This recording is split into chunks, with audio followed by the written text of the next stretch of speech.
My name is Morgan Reynolds, and at 29, I thought I knew everything about managing money as a financial analyst. I grew up being the responsible one in my family, always helping out when times got tough. When my parents asked to borrow my gold credit card for a $5,000 online payment, I handed it over without hesitation. I trusted them completely. 3 weeks later, I discovered my account nearly emptied, my siblings flashing expensive new purchases, and my parents laughing about leaving just $1 on my card.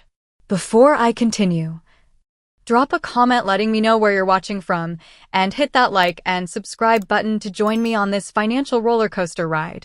Growing up in a middle-class neighborhood on the outskirts of Chicago shaped my perspective on money from an early age. Our family never struggled for necessities, but luxuries were carefully budgeted and saved for. I watched my parents balance checkbooks at the kitchen table, clip coupons from Sunday papers, and discuss monthly expenses in hushed tones after my siblings and I went to bed. These early lessons in financial responsibility stuck with me, becoming the foundation for my future career. After graduating high school with honors, I earned a scholarship to Northwestern University, where I majored in finance and economics. College wasn't all smooth sailing, though. I worked part-time jobs throughout my 4 years, sometimes juggling 2 or 3 positions simultaneously during summer breaks. The campus coffee shop in the mornings, the university library in the afternoons, and weekend shifts at a local restaurant taught me the value of hard work and disciplined saving. My dedication paid off when I landed an entry-level position at a prestigious financial firm in downtown Chicago immediately after graduation. Over the next 7 years, I climbed the corporate ladder through late nights, weekend work, and consistently exceeding performance targets. Now, as a senior financial analyst, I take pride in my perfect credit score and carefully cultivated financial reputation. My younger siblings took different paths. Amber, now 24, always had an eye for fashion and luxury, spending money as quickly as she earned it. Throughout high school, she worked at the mall specifically to get employee discounts at clothing stores. In college, she majored in fashion merchandising but struggled with student loan payments after graduation.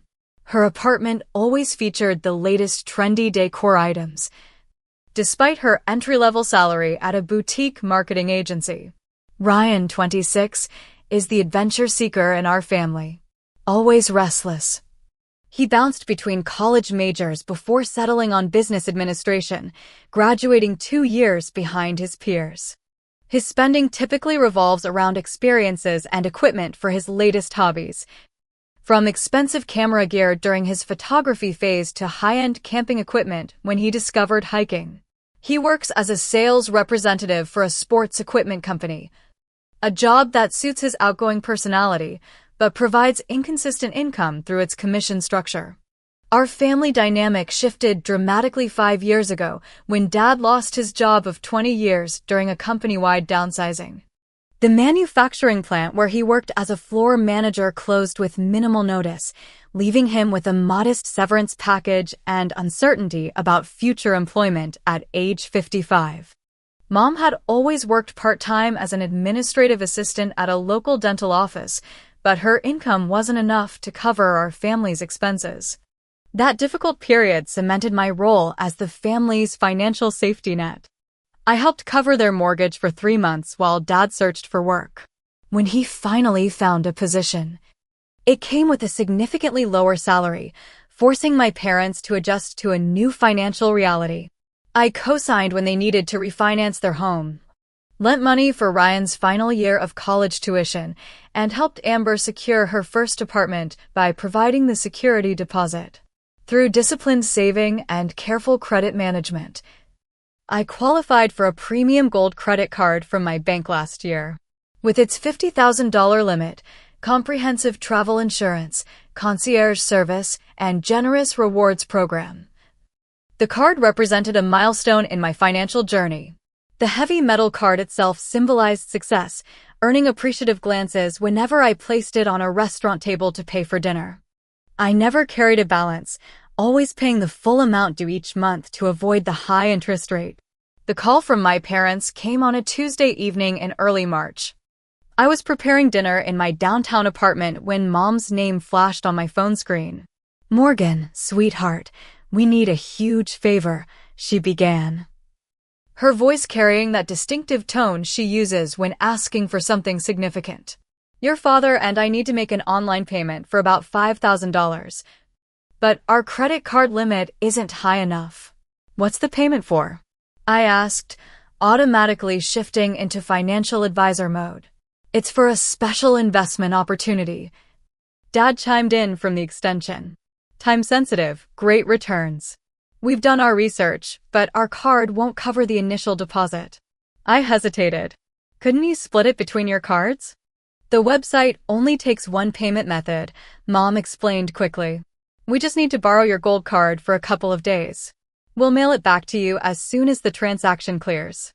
Or you could come for dinner this weekend and pick it up," Dad suggested. "It would be nice to see you anyway. You've been so busy with work lately." The guilt trip worked as it always did. Between my parents' assurances about repayment and the prospect of a home-cooked meal, I agreed. The next morning, I slipped my gold card into an envelope and dropped it in the mail on my way to work, expecting to have it back by the following week. "Just the one purchase, right?" I confirmed during a quick phone call that evening. "Absolutely," Mom promised. $5,000, that's it. "We appreciate this so much, Morgan. We raised a good one," Dad added proudly. "Always looking out for family." As I hung up the phone, I felt that familiar warm glow of being the reliable daughter, the successful one who could help when needed. Little did I know that decision would lead to one of the most shocking discoveries of my adult life. The week after sending my credit card to my parents turned unexpectedly chaotic at work. Our team was tasked with analyzing a potential acquisition target for one of our biggest clients, requiring extensive financial modeling and due diligence review. I found myself staying at the office until 9 or 10 each night, ordering dinner at my desk and falling into bed exhausted when I finally made it home. By Friday, when my parents had promised to mail back my credit card, I was so consumed with finalizing our analysis that I barely remembered to check my mailbox. When no envelope waited for me, I made a mental note to call them over the weekend, but didn't think much of it. Perhaps there had been a delay with the postal service, or they had simply forgotten in the rush of completing their important transaction. Saturday afternoon, between catching up on laundry and personal errands, I finally called my parents' landline. Mom answered on the fourth ring, sounding slightly breathless. "Oh, the card. I'm so sorry, honey. Your father was supposed to mail it on Thursday, but he completely forgot. We've been so busy this week." "No problem," I replied, though a faint uneasiness began to stir.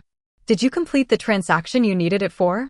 "Yes, all taken care of," she assured me quickly. "We'll definitely get it in the mail on Monday, promise." "Or I could drive out and pick it up tomorrow," I suggested. "It's been a while since I visited anyway." "Tomorrow's not good," Mom responded, a little too quickly. We have church and then lunch with the Petersons. How about next weekend instead? I'll make your favorite lasagna." Though slightly puzzled by her evasiveness, I agreed and hung up. Sunday passed in a blur of meal prep for the week and finalizing some reports for Monday morning meetings. By Tuesday, with no card arriving in my mail, the first real flicker of concern ignited in my mind. I sent a text to Dad asking about the card, receiving only a brief response. "Sorry, kiddo. Still need it for a few more days. Small complication with the investment." Wednesday evening brought a group text from Mom to the family chat. "Family dinner this Saturday at 6. Everyone please come. Special announcement to share."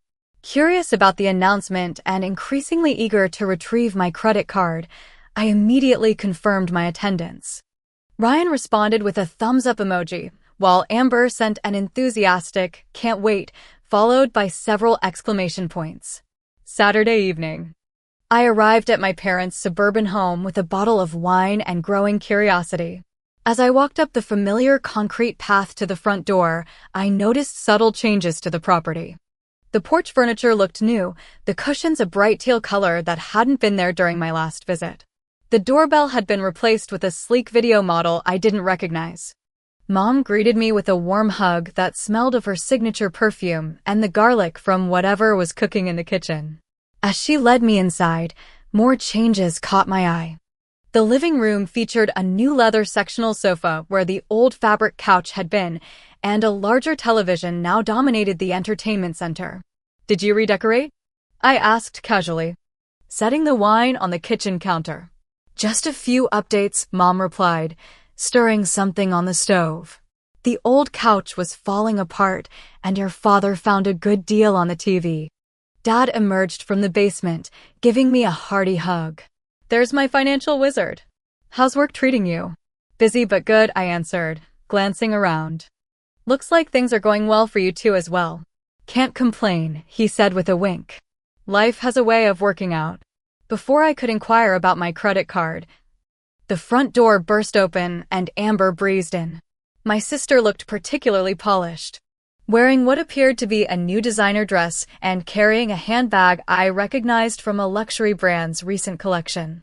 Her hair had been freshly highlighted, and she wore a pair of sunglasses pushed up on her head that I was almost certain cost more than her usual monthly budget for clothing.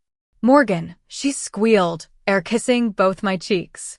"Don't you look professional?" Always the serious one. Throughout dinner, I noticed Amber constantly checking her phone, smiling secretively at the screen. When I asked what had her so engaged, she merely shrugged and said, "Just confirming plans for next weekend." The conversation flowed from topic to topic, carefully avoiding anything financial. Whenever I tried to steer toward the subject of my credit card or their investment, one of my parents would quickly change the subject to neighborhood gossip or Ryan's absence. "Where is Ryan anyway?" I finally asked as Mom served dessert. "He texted he's running late," Dad replied. "Said he'd try to make it for coffee." As if on cue, we heard the rumble of an engine outside, followed by the slam of a car door. Moments later, Ryan strolled in, looking windblown and exhilarated. "Sorry I'm late," he announced, grabbing a dessert plate without sitting down. "Got caught up with something cool."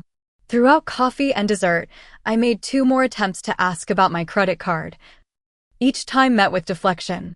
As the evening wound down with no card returned and no explanation offered, the uneasiness I'd been feeling crystallized into genuine concern. "I really need my credit card back," I finally stated directly as I prepared to leave. "I have some business expenses coming up next week." "Oh, sweetie, I forgot to mention," Mom said, walking me to the door. "We still need to mail it. I'll send it priority first thing Monday morning." "You've been saying that for 2 weeks now," I pointed out, trying to keep frustration from my voice. "Morgan will take care of it," Dad assured me, his tone carrying a hint of dismissal that was unusual when addressing me. "Trust us, okay?" I left without my gold card, a sense of disquiet following me all the way home.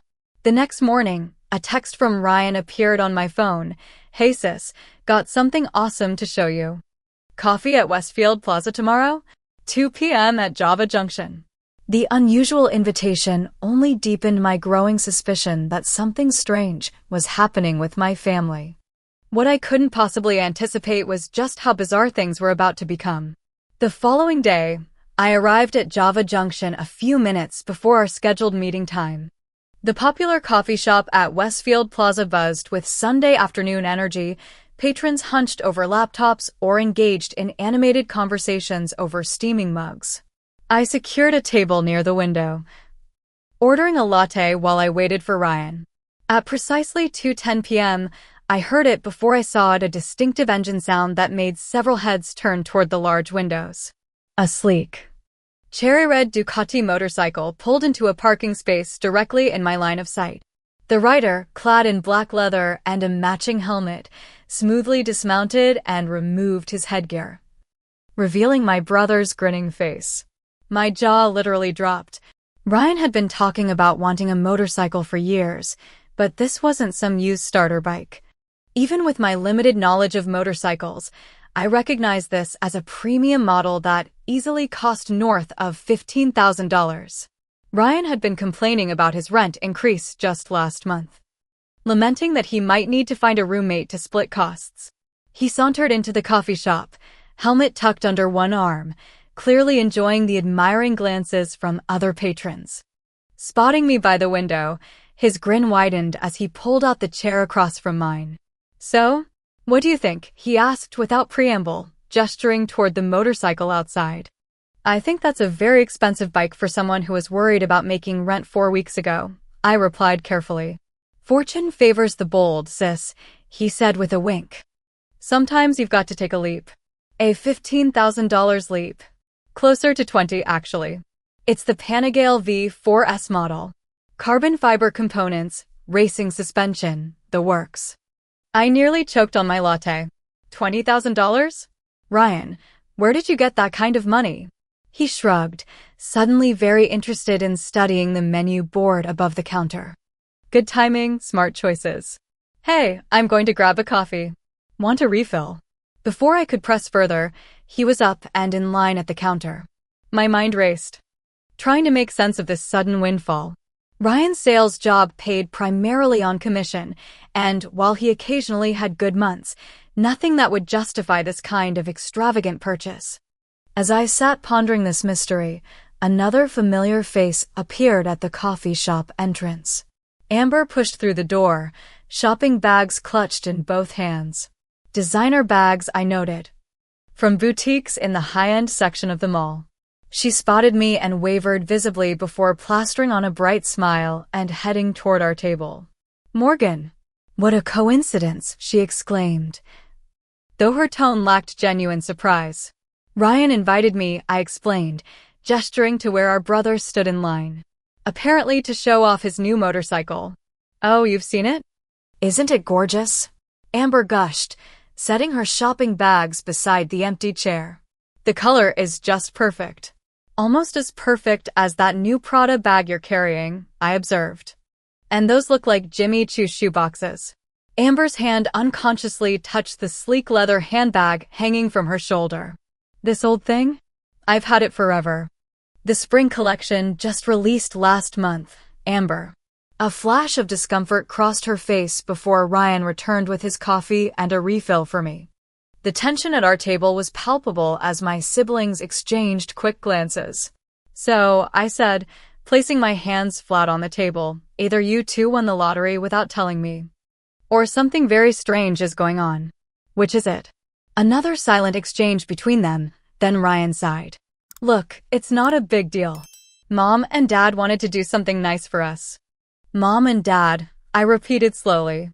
"The same mom and dad who needed to borrow my credit card because they couldn't afford a $5,000 payment?" Amber suddenly became very interested in arranging her shopping bags. "They said they wanted to thank us for being patient during the tough times. You know, when Dad lost his job and everything. With a $20,000 motorcycle and what looks like $5,000 in designer goods." My voice had risen enough that a couple at the next table glanced over curiously. "They said they came into some money," Ryan offered weakly. "Some investment paid off big." A horrible suspicion began forming in my mind. "When exactly did they tell you about this windfall?" "About 2 weeks ago," Amber admitted.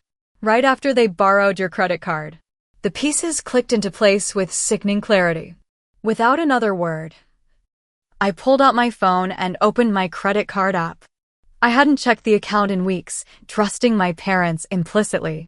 The balance displayed on the screen confirmed my worst fears: $49. 783 of my $50,000 limit had been charged. The room seemed to tilt as I stared at the number. I felt physically ill, a cold sweat breaking out across my forehead as I struggled to breathe normally. "Morgan? Are you okay?" Ryan's voice sounded distant through the rushing in my ears. "Did you know?" I whispered, looking up at my siblings. "Did you know they were using my card for all this?" Their uncomfortable expressions answered before their words could. "Not at first," Amber admitted. "They told us they'd come into some money. It wasn't until after I'd already bought everything that Mom mentioned using your card. She said you'd agreed to it," Ryan added quickly. "That you were helping them establish better credit by letting them make some purchases. They promised they'd pay you back with interest." I scrolled through the transactions with trembling fingers, $22,340 at a car dealership, $19,875 at a motorcycle shop, $5,430 at various designer boutiques, and numerous smaller charges at furniture stores, electronics retailers, and restaurants. I need to go, I managed to say, gathering my purse and phone. Right now. Morgan, wait. Amber reached for my arm. I'm sure it's just a misunderstanding. I yanked my arm away. A $50,000 misunderstanding? They lied to me, and you two went along with it. They're planning to pay you back, Ryan insisted. They mentioned some big surprise for you too. The only surprise I'm interested in is getting my card back and hearing them explain why they thought it was okay to commit credit card fraud against their own daughter. I stormed out of the coffee shop, fumbling for my car keys with shaking hands. Behind me, I could hear Ryan and Amber calling my name, but I didn't turn back. As I started my car, I pulled out my phone and dialed my parents' number, my heart pounding in my chest. Dad answered on the second ring, sounding cheerful. Morgan, we were just talking about you. I need to see you and Mom. Now. My voice sounded strange even to my own ears, tight with controlled fury. Everything okay, kiddo? You sound upset. I just saw Ryan's new motorcycle and checked my credit card statement. I'm coming over right now. A long pause followed, then Dad's voice, notably less cheerful. All right. We'll be here. The 15-minute drive to my parents' house felt like hours as my mind cycled through confusion, hurt, and rage.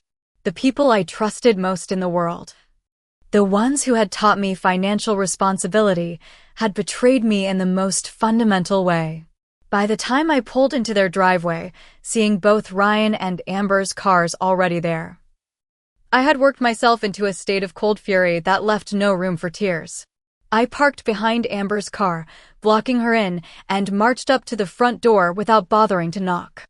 The new door handle turned smoothly under my grip, another reminder of where my money had gone. The family was assembled in the living room, an impromptu council gathered to face my wrath. Mom and Dad sat side by side on their new leather couch, Amber perched nervously on an armchair and Ryan leaning against the wall, arms crossed defensively. Give me my card back. Now. My voice cut through the room's tense silence. Morgan, honey, let's talk about this calmly, Mom began, her soothing tone igniting rather than dampening my anger. Calmly? You want me to be calm after discovering you've stolen nearly $50,000 from me? Borrowed, Dad corrected, his tone surprisingly casual. We borrowed it. With every intention of paying you back. Without my knowledge or consent. That's called theft, Dad. Or fraud, depending on which law enforcement officer you ask. A strange thing happened then. Something I was entirely unprepared for. My father laughed. Actually laughed, as if I'd told an amusing joke at a dinner party. Mom joined in with a nervous titter. And my siblings exchanged uncomfortable glances. What could possibly be funny about this situation? I demanded, my voice rising. You're overreacting, Dad said, still smiling. It's not like we're strangers who stole your wallet. We're family. Family asks permission before maxing out someone's credit card on luxury purchases. I pulled out my phone and thrust the screen toward them, displaying the statement. $22,000 for a car? Almost $20,000 for Ryan's motorcycle? Designer clothes for Amber? What were you thinking? We were thinking about finally enjoying life a little, Mom replied, her smile fading. After years of struggling, pinching pennies, and watching other people have nice things. At my expense? Without even asking me. Would you have said yes if we had? Dad challenged. Of course not. Not for frivolous luxury items. If you needed help with medical bills or home repairs, that would be different. See? That's why we didn't ask. Dad's tone was matter-of-fact, as if this explained and justified everything. You've always been so rigid about money, Morgan. All work, no enjoyment. I stared at him, speechless. In what universe was financial responsibility a character flaw? We raised you to be responsible, Mom added. And you are, wonderfully so. But sometimes you need to loosen up a little. By committing credit card fraud. I shot back. By trusting that your family knows what they're doing, Dad countered. We have a plan to pay it all back. I don't care about your plan. I want my card back right now. And then I'm calling the credit card company to report fraudulent charges. A flash of concern finally crossed my father's face. Now, hold on. There's no need to go to extremes. Giving my card back is an extreme request. Mom sighed dramatically and nodded to Dad, who reached into his pocket and pulled out my gold credit card, holding it between two fingers like a peace offering. Here, he said, extending it toward me, though there's only about $1 left on it. This triggered another round of inappropriate laughter from my parents. I snatched the card from his hand, examining it closely for the first time in weeks. Something felt off. The weight wasn't quite right, the gold color a touch too yellow. I turned it over, noticing subtle differences in the embossing of my name. And then, in a moment of stunning clarity, I realized what I was holding. A slow, incredulous laugh bubbled up from my chest, surprising everyone in the room, including myself. Morgan, Amber ventured, clearly confused by my sudden shift in mood. I couldn't stop laughing now, tears gathering at the corners of my eyes as the absurdity of the situation hit me full force. What's so funny? Dad demanded, his confident demeanor slipping. This, I managed between gasps of laughter, holding up the card. This isn't my actual credit card. Four confused faces stared back at me. What are you talking about? Ryan pushed away from the wall, stepping closer. That's your gold card. No, I corrected, finally getting my laughter under control. This is a promotional dummy card the bank sent me with marketing materials months ago. It looks similar, but it's not a real credit card. The color drained from my father's face. That's impossible. We used it for purchases. Large purchases. No, you didn't, I said with absolute certainty. Because this isn't a functioning credit card. It's literally a piece of plastic with no magnetic strip or chip. Mom's hand flew to her mouth. But the car, the motorcycle, Amber's shopping. I pulled out my phone again and opened my actual credit card app, turning the screen toward them. Balance, $3,452.16. My regular monthly expenses. No car. No motorcycle. No shopping spree. The room fell into stunned silence as my family processed this revelation. Ryan was the first to recover, his expression shifting from confusion to panic. But I have the motorcycle, he said slowly. The dealership ran the card and gave me the bike. And I have all these clothes, Amber added, gesturing to her designer outfit. The stores processed the payments. I looked between my family members, a new mystery unfolding. If you didn't use my card, how did you pay for everything? The revelation about the dummy card threw the room into chaos. My parents exchanged panicked glances while Ryan paced the living room, running his hands through his hair repeatedly. Amber looked like she might be sick, her face pale beneath her carefully applied makeup. This doesn't make sense, Dad insisted, reaching for the card to examine it more closely. We use this for everything. The car, Ryan's bike, furniture, it all went through. As he turned the dummy card over in his hands, memories clicked into place in my mind. 6 months earlier, I'd received a promotional package from my bank congratulating me on my excellent credit score and pre-approving me for their elite gold card. The fancy envelope had contained marketing materials and a realistic-looking sample card to show the product's premium design and weight. I'd activated my real card over the phone when it arrived separately a week later, tossing both cards into the same drawer in my apartment. I kept both cards in my desk drawer, I explained, the adrenaline from my anger now giving way to confusion. You must have taken the promotional dummy instead of the real one. But that doesn't explain how we made purchases with it, Mom countered, her voice strained. I reached for my phone again, opening my banking app to double-check. All my accounts appeared normal, no unusual activity or excessive withdrawals. My credit card statement showed only my regular expenses, groceries, gas, a few restaurant meals, and my monthly subscription services. Let me see the receipt for the motorcycle, I said to Ryan. He fumbled for his wallet, extracting a folded paper that he handed to me with visible trepidation. I scanned the document, noting the dealership's information, the motorcycle details. And at the bottom, the payment method, financing through Midwest Credit Union. Ryan, this says you financed the motorcycle, I said, looking up at my brother. There's no credit card payment listed here. What? He grabbed the receipt back, studying it with confusion. But Dad handled the payment while I was test riding. He said he used your card. All eyes turned to our father, who suddenly seemed intensely interested in the pattern of the area rug. Dad? I prompted. What's going on here? He cleared his throat, exchanging a look with Mom that contained an entire silent conversation. We might have misrepresented a few things. A few things? I echoed incredulously. We didn't exactly use your card. He admitted finally. We applied for loans in our names. The pieces started falling into place. So you never charged anything to what you thought was my credit card? Well, we tried it first, Mom jumped in.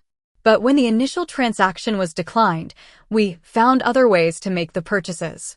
Why continue the charade then? I demanded. Why keep my card and let me believe you were using it? Another uncomfortable silence filled the room before Dad spoke. We didn't want you to feel left out of the family's good fortune. Left out? You let me believe you'd committed fraud against me. It was going to be a surprise, Mom insisted. We were planning to tell you everything during the family vacation we booked for July. Vacation? What vacation? To Maui, Dad said, his enthusiasm returning slightly. 10 days at a beachfront resort. Your ticket is already purchased. My head was spinning with these revelations. So let me get this straight. You borrowed my credit card, discovered it didn't work, arranged your own financing for all these purchases, but continued to pretend you were using my card, all while planning a surprise vacation to tell me about it? Put in those terms, even my parents seemed to recognize the absurdity of their plan. Ryan had stopped pacing and was now leaning against the wall again, looking relieved that he wouldn't have to return his precious motorcycle. Amber was surreptitiously checking the labels in her shopping bags, apparently confirming that her new possessions were safe. I still don't understand where all this money came from, I said. Dad, you've been working at reduced pay for years. Mom's part-time job at the dental office barely covers groceries. How are you financing a car, a motorcycle, designer clothes, and a Hawaiian vacation? My parents exchanged another one of their silent communication glances before Mom sighed and nodded. Your grandmother's inheritance, Dad finally admitted. Grandma Miller? But she passed away 3 years ago. The estate was tied up in probate, he explained. Her house in Florida finally sold 2 months ago, and as her only child, I received the proceeds. The inheritance was substantial, Mom added. Enough to pay off our mortgage, set aside money for retirement, and yes, indulge a little. I sat down heavily on the nearest chair, trying to process this new information. Why the elaborate ruse with my credit card? Why not just tell me about the inheritance? We were going to, Dad insisted. At first, we wanted to surprise everyone at once. Then when we asked to borrow your card for that initial online payment, it was actually to book the vacation package, but the travel site was having technical issues that day. When we realized we had the wrong card anyway, Mom continued, we decided to stick with the original plan of surprising you all at once. But then Ryan needed a new vehicle since his car was constantly breaking down. And I saw that Ducati at the dealership, Ryan interjected sheepishly. One thing led to another. Dad concluded. We'd planned to come clean about everything during the vacation, presenting it as a celebration of our financial independence and a thank you to you for all your help during the tough years. I closed my eyes, trying to make sense of the tangled web they'd woven. Part of me wanted to laugh at the ridiculous miscommunication, while another part remained hurt that they'd concocted such an elaborate deception. So when you came home with the motorcycle, I said to Ryan, and you with all those shopping bags, I added, looking at Amber, you both genuinely thought Mom and Dad had charged it all to my credit card without my permission. And you went along with it. My siblings had the good grace to look ashamed. They said they had a plan to pay you back, Amber offered weakly. And that you'd get an even bigger surprise later, Ryan added. Neither of which excuses participating in what you thought was credit card fraud, I pointed out. You're right, Ryan admitted. I got caught up in finally having the bike I've wanted forever. I should have questioned it more. Me too, Amber said quietly. The shopping was too tempting to resist. But I knew something felt wrong about it. Feeling emotionally exhausted, I turned back to my parents. I need to understand exactly what happened with my card. If you didn't use it, why keep it for 3 weeks? Mom looked embarrassed now. Honestly, we misplaced it for a while in all the excitement of the inheritance and the purchases. When you started asking for it back more insistently, we found it in your father's sock drawer and realized it was the dummy card. By then, we'd committed to the surprise vacation reveal and decided to stick with our story a little longer. We thought it would make a funny family anecdote someday, Dad added, his tone suggesting he was already reconsidering that assessment. I looked down at the promotional card still in my hand, thinking about the emotional roller coaster of the past few hours. From fear to fury to this strange, deflated feeling of relief mixed with lingering hurt. I need to call the motorcycle dealership, Ryan suddenly announced, pulling out his phone. If we didn't actually use Morgan's card, I need to make sure the financing paperwork is legitimate. This broke the tension in the room, and I found myself laughing again. This time without the edge of hysteria. The situation was so absurd that it had circled back around to being almost funny. Almost. As Ryan stepped outside to make his call, I turned to my parents, still processing the truth behind their strange behavior. So there was never any $5,000 investment opportunity. They shook their heads in unison. And you didn't steal $50,000 from me. Not a penny, Dad confirmed. And there's really a family vacation to Hawaii happening in July. Mom smiled tentatively. Oceanfront rooms. All expenses paid. A thank you for everything you've done for us. I shook my head, amazed at how quickly my understanding of the situation had reversed. You realize this whole misunderstanding could have been avoided if you'd just been honest from the beginning. In retrospect, yes, Dad admitted. We got carried away with the idea of a big surprise.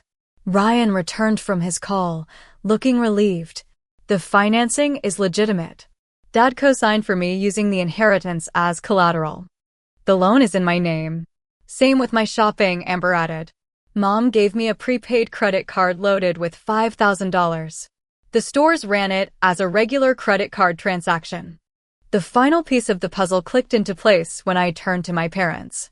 And the car. Paid in full, Dad said proudly. No financing needed. A sensible pre-owned Toyota. Nothing flashy, but reliable. I leaned back in my chair, emotionally drained but relieved. You people are exhausting, you know that. For guilty faces looked back at me, followed by tentative smiles as they realized the worst of my anger had passed. The dummy credit card had led to a real family revelation, one that would take time to fully process. As the initial shock of the credit card revelation subsided, an uncomfortable silence settled over the living room. I examined the faces of my family members, seeing them in a new light after the day's discoveries. The inheritance explained their sudden spending, but not the elaborate deception they'd maintained for weeks. I think we need to talk about what really happened here, I said finally. Beyond the mix-up with the credit card, there's something fundamentally wrong with how this all played out. Mom shifted uncomfortably on the couch. We just wanted to surprise everyone with good news for once. By letting me believe you'd committed fraud, I challenged. By having Ryan and Amber participate in what they thought was unauthorized use of my credit card. When you put it that way, it sounds terrible, Dad admitted. Because it is terrible. I insisted. This goes beyond a simple misunderstanding. This was a breach of trust. The inheritance was supposed to be a fresh start, Mom said quietly. After years of financial stress. Always being the ones who needed help, always feeling like we were failing as parents, we wanted to be the ones giving for once. Her vulnerability caught me off guard. I'd never considered how my financial success might have affected my parents' self-image, especially after Dad's job loss. How much was the inheritance? I asked.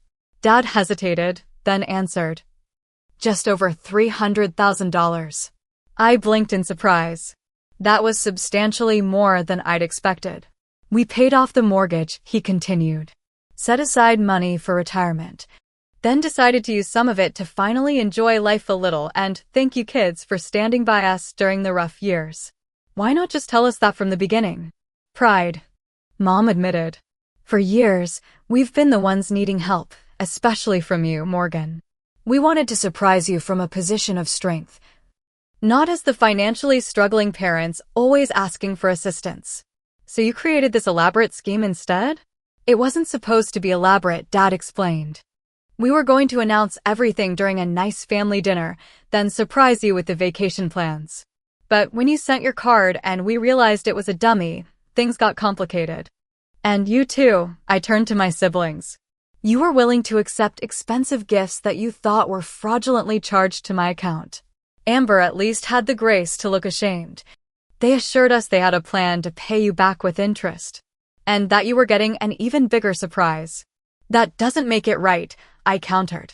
No, it doesn't, Ryan agreed. I got caught up in finally having the bike I've dreamed about for years. I should have asked more questions. We all should have, Amber added. The secrecy created a toxic situation. I said. One where everybody made poor choices because the foundation was built on deception. Dad nodded slowly. You're right. It started with good intentions, but we handled it badly. Very badly, I emphasized. And it makes me wonder what other secrets our family keeps from each other. The question hung in the air, heavy with implication. To my surprise, it was Amber who broke the silence. I'm in therapy, she blurted out. Have been for 6 months. For shopping addiction and anxiety. We all stared at her, surprised by this unexpected confession. The shopping you saw today was actually a controlled splurge my therapist and I planned. A reward for sticking to my budget for 5 consecutive months. Mom knew about it and provided a specific amount I could spend without spiraling. You never told us you were struggling, I said gently. Because you're so perfect with money, she replied without malice. I was embarrassed to admit I couldn't handle my finances when my big sister was some kind of financial prodigy. Her words stung with their honesty. Had my financial responsibility created a standard my siblings felt they couldn't live up to? Ryan cleared his throat. Since we're sharing secrets, I've been taking night classes to get my real estate license. I hate my sales job. But I didn't want to admit I was changing careers again after you all supported me through 3 different college majors. The revelations continued as Mom hesitantly shared that she'd been considering retiring from the dental office to pursue her long-abandoned interest in painting. Dad admitted he'd been researching starting a small handyman business, tired of working under managers who didn't value his experience. As each family member shared their hidden hopes and struggles, I realized how little we truly knew about each other's inner lives. The inheritance had merely been the catalyst that brought our family's communication problems to the surface. I have a confession too, I said when the others had finished. I've been considering leaving Chicago to take a position with a firm in Seattle. A significant promotion. But I've been reluctant to tell you all because I felt responsible for helping if you needed financial support. You shouldn't make career decisions based on us, Dad said firmly. We've leaned on you too much over the years. That's what family does, I replied. We support each other. But support requires honesty. We can't help each other if we're keeping secrets. Mom reached for my hand. We're truly sorry, Morgan. The inheritance was supposed to fix our financial problems, but money doesn't repair communication issues. No, I agreed. That takes actual communication. Where do we go from here? Ryan asked, looking around at all of us. We start with transparency, I suggested. No more secrets, no more surprises. At least not the kind that involve deception. And we need to address the unhealthy patterns in how we deal with money as a family, Amber added with newfound confidence. My therapist says money issues are rarely just about money. They're about values, priorities, and how we express love and respect. That's surprisingly insightful. I told her with a small smile. I have my moments, she replied, returning the smile. Dad stood up, his expression solemn. I want to make this right. All of us. We've been carrying these secrets, thinking we were protecting each other or ourselves, but all we've done is create distance. The inheritance gives us a chance to start fresh, Mom added. Not just financially, but as a family. I'd like that, I said, realizing how much I'd missed having open, honest relationships with my family. Morgan, Dad said seriously. We owe you the biggest apology for the credit card deception. It was wrong, regardless of our intentions. Yes, it was, I agreed, not willing to minimize what they'd done. But I understand the complicated feelings behind it now, at least a little better. Would you consider letting us make it up to you? Mom asked tentatively. I'm not looking for compensation. I clarified. Just honesty moving forward. What about family therapy? Amber suggested. My therapist could recommend someone who specializes in family dynamics. Looking at the hopeful expressions around me, I felt the first genuine stirring of optimism. The inheritance had exposed our dysfunction, but perhaps it could also fund our healing. I think that's an excellent idea, I said. We could all use some help navigating our new financial reality and the emotional undercurrents that come with it. As the conversation continued into the evening, with more confessions, apologies, and tentative plans for the future, I realized that while the credit card mix-up had been resolved, the real work of rebuilding our family's trust was just beginning. The dummy gold card still sat on the coffee table, a plastic reminder of how easily misunderstandings could spiral when built on a foundation of secrecy and assumption. The weeks following our family confrontation brought changes none of us could have anticipated. True to Amber's suggestion, we began attending family therapy sessions with Dr. Patricia Hernandez, a psychologist specializing in family dynamics and financial behaviors. Every Saturday morning, the 5 of us would gather in her comfortably appointed office to untangle decades of assumptions, expectations, and communication patterns that had led to our credit card fiasco. During our 3rd session, Dr. Hernandez introduced an exercise that proved particularly illuminating. She asked each of us to write down our earliest money memory and how it had shaped our financial attitudes. As we shared our responses, I gained new insight into my family members' relationships with money. Dad described counting coins from his paper route at age 10, determined to save enough for a baseball glove his parents couldn't afford. I learned early that if I wanted something, I had to earn it myself, he explained. Nobody was coming to rescue me financially. Mom's formative experience came from watching her parents fight constantly about bills. I promised myself I'd never let money create that kind of tension in my own marriage, she said. So whenever finances got tight, I'd minimize or hide problems to keep the peace. Ryan recalled being 13 and spending his entire birthday money on an impulse purchase, only to regret it the next day when a video game he'd wanted for months was released. I've been chasing that feeling ever since, he admitted, always thinking the next purchase will finally be satisfying. Amber's story surprised me most. She described how in high school, her unexpected fashion sense had finally earned her acceptance among popular classmates. Clothes became my identity, she explained. When I'm insecure, I still shop to feel worthy of being seen. When my turn came, I shared how I'd witnessed a neighbor's family lose their home during the financial crisis. I was 16, I recalled. Watching them pack their belongings into a rented truck while the children cried made me vow to never be financially vulnerable. These core memories create what I call financial programming, Dr. Hernandez explained. They're the unconscious scripts that drive your money behaviors, often without your awareness. This framework helped us establish new financial boundaries as a family. Dad created a formal inheritance distribution plan with the help of a financial advisor, ensuring transparency about how the money was being managed. Mom started taking art classes, gradually reducing her hours at the dental office as she built confidence in her creative abilities. For my part, I accepted the Seattle job offer. freed from the self-imposed responsibility of being my family's financial safety net. The substantial salary increase and lower tax burden would actually position me to build wealth faster, though I was more excited about the professional challenge than the monetary benefits. Ryan made perhaps the most dramatic change. After our fourth therapy session, he listed his beloved Ducati for sale. "Are you sure about this?" I asked when he told me his decision. "You've wanted that bike for years." The bike was an impulse purchase based on old patterns, he explained with newfound self-awareness. "I'm using half the money to pay off my credit cards and investing the rest in starting my real estate business." Amber's transformation was subtler but equally meaningful. She began documenting her existing wardrobe on a digital platform, challenging herself to create 30 unique outfits without buying anything new. "My therapist calls it shopping my closet," she explained during a sisterly lunch date. "It's helping me appreciate what I already have instead of constantly craving more."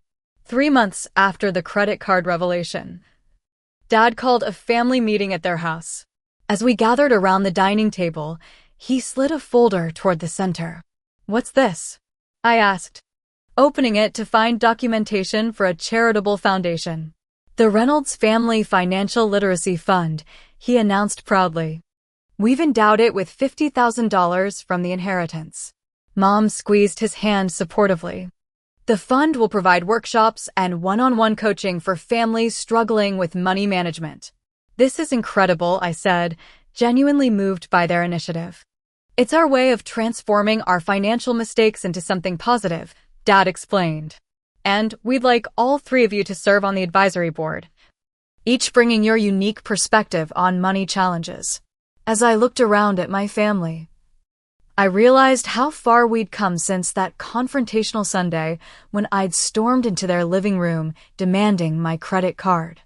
The dummy gold card that had sparked our crisis now sat framed on my parents' wall, a whimsical reminder of how misunderstandings can sometimes lead to unexpected growth. "I've been thinking about what this whole experience has taught me," I shared as we celebrated with dessert. "I've always approached money as purely mathematical, all about numbers and logic. But these past months have shown me that our financial behaviors are deeply emotional, rooted in our earliest experiences and most vulnerable insecurities." "That's profound, Morgan," Ryan said with sincerity. "Financial literacy isn't just about understanding compound interest or building emergency funds," I continued. "It's about recognizing how our emotional relationships with money drive our decisions, for better or worse. And how secrecy around money can damage relationships," Amber added, "even when the intentions are good." Mom nodded thoughtfully. "I've learned that financial independence isn't just about having enough money. It's about having healthy attitudes toward what that money represents."